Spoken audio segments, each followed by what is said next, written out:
Zdravo, gospa. A lahko mečkam presedem? Lahko malo presedem? Pa kakšno odigrava skupaj? Se za? Najprej so ljudje samo hodili mimo in sramežljivo gledali, nato pa so v klobuk že padli prvi kovanci.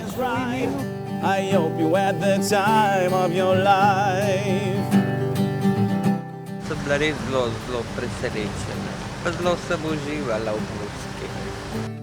V naslednjih minutah pa se je pred njimi začelo zbirati vedno več ljudi, ki so dogodek fotografirali in snemali. Zelo lepo se mi zdi, od njega, da je to naredeno. Pač res wow. Meni se ne zdi nič narobe, čisto lepo, če je pač to se spomnim, tudi če je skopiral pokazati. Spažem, da je nekaj naredil, ne? Mimo je prišla tudi Anja Rupel, ki je v Omarjev klobuk takoj vrgla nekaj denarja.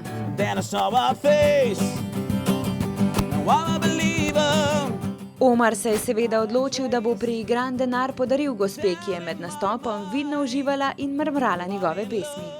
Tole, izvolite, evo te pa za vas. To predstavljam. Ne, to je za vas, to smo naredili. V bistvu je bila fora tega tole, no.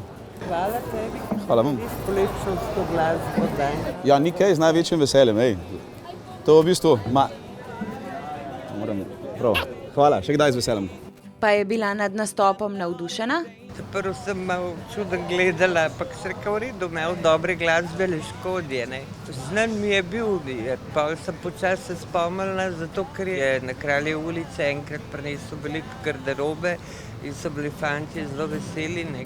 Omar je očitno že večkrat pomagal brezdomcem in to ni bila njegova prva akcija. Tudi sam po nastopu ni mogel skriti zadovoljstva. Folk je bil zelo radodaren, vsaj tako se mi je zdel, tako da moram reči, da sem z današnjim nastopom zelo zadovoljen. In ne glede na to, da je Omar zamisel povzel po nemških študentih, je naredil dobro delo in to je vse, kar šteje.